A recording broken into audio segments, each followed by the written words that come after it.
Dalam materi ini, saya akan membahas tentang apa itu aset tetap, apa ciri-ciri aset tetap, bagaimana mencatat perolehan aset tetap, dan bagaimana cara menghitung penyusutan dari aset tetap. Berikut satu-satu akan saya bahas materinya sebagai berikut. Aset tetap atau aktiva tetap menurut PSAK 2004 adalah aktiva atau yang aset berwujud yang diperoleh dalam bentuk siap pakai atau dengan dibangun terlebih dahulu yang digunakan dalam operasional perusahaan dan mempunyai masa manfaat lebih dari 1 tahun. Yang termasuk ke dalam aset atau aktiva tetap adalah tanah, gedung atau bangunan, peralatan produksi, peralatan kantor, dan kendaraan. Ciri-ciri dari aset tetap atau karakteristik yang termasuk dalam aset tetap adalah sebagai berikut. Mempunyai masa manfaat atau umur ekonomis lebih dari 1 tahun. Yang kedua, digunakan dalam kegiatan perusahaan. Yang ketiga, tidak untuk dijual kembali. Dan yang keempat, nilai perolehannya cukup besar. Itu adalah ciri-ciri dari aset tetap. Jadi sehingga kita bisa membedakan pada saat melakukan pencatatan aset, apakah ini masuk ke dalam kategori aset tetap atau aset lancar ataupun aset tidak berwujud. Dengan melihat ciri-ciri dari aset tetap, maka kita bisa mengetahui apabila kita membeli suatu aset yang penggunaannya lebih dari 1 tahun dan digunakan bukan untuk dijual kembali dengan nilai perolehan yang cukup besar, maka kita catat sebagai aset tetap. Selanjutnya, bagaimana untuk melakukan pencatatan aktiva tetap atau aset tetap? Setidaknya ada 6 metode bagaimana cara aset tetap itu diperoleh dan seperti apa pencatatannya. Yang pertama, apabila aset tetap atau aktiva tetap diperoleh melalui pembelian tunai. Dari metode ini dijelaskan bahwa apabila aset tetap diperoleh dari pembelian tunai, maka dicatat dalam pembukuan dengan jumlah sebesar uang yang dikeluarkan untuk memperoleh aset tersebut sesuai yang tercantum di faktur, ditambah dengan biaya yang dikeluarkan sampai aset tetap tersebut siap untuk dipakai atau digunakan.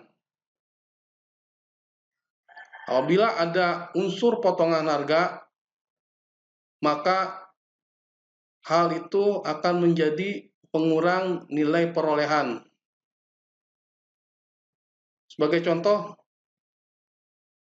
perusahaan percetakan membeli mesin percetakan seharga 25 juta dan biaya yang ditimbul atas pembelian mesin tersebut adalah adanya biaya asuransi dan biaya pemasangan serta ongkos kirim sebesar 2 juta. Sementara tadi kita udah tahu bahwa harga mesinnya sendiri adalah 25 juta.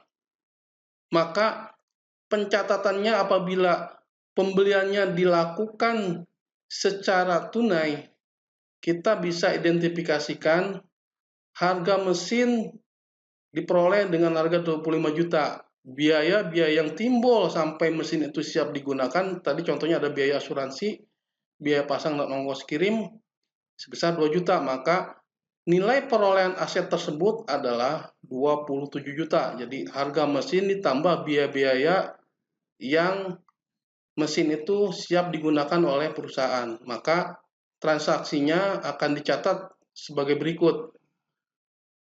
Di sisi debit itu digunakan apabila adanya penambahan harta atau aset.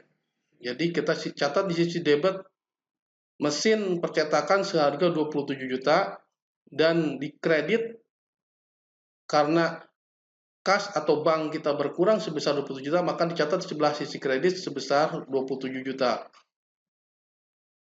Untuk metode yang kedua, apabila perolehan aset tetap diperoleh melalui angsuran atau kredit. Di zaman sekarang banyak sekali penawaran-penawaran baik dari lembaga perbankan maupun non perbankan yang menawarkan kemudahan untuk memperoleh atau membeli suatu aset. Jadi akuntansi sendiri sudah memberikan atau mempunyai metode dalam pencatatan apabila aset diperoleh melalui angsuran atau kredit. Dalam metode ini, maka penentuan harga perolehan aktiva tetap ini tidak boleh termasuk bunga. Jadi bunga selama masa angsuran baik jelas-jelas dinyatakan atau tidak dinyatakan tersendiri, kadang-kadang harga itu sudah include bunga, harus dikeluarkan dari harga perolehan. Jadi seandainya ada kontrak perjanjian pinjaman baik leasing atau perbankan, apabila diketahui harga pokok dan nilai bunga atas layanan karena adanya perolehan secara kredit, maka pencatatan antara harga perolehan dengan bunga yang dikenakan itu harus dipisahkan, sehingga pengakuan aset hanya diakui sebagai nilai perolehan, sementara bunganya dianggap sebagai biaya. Contoh sebagai berikut, pada tanggal 1 September 2019, PT ABC membeli sebuah mobil dengan cara mencicil atau leasing seharga 100 juta dengan uang muka 28 juta. Sisanya diangsur setiap bulan selama 3 tahun dengan bunga 12% per tahun. Maka dari transaksi tersebut kita bisa identifikasikan bahwa harga dari unit mobil tersebut sebesar 100 juta, uang muka sebesar 28 juta, maka kita dapat hutang dari pinjaman atas pembelian kredit mobil seharga 72 juta.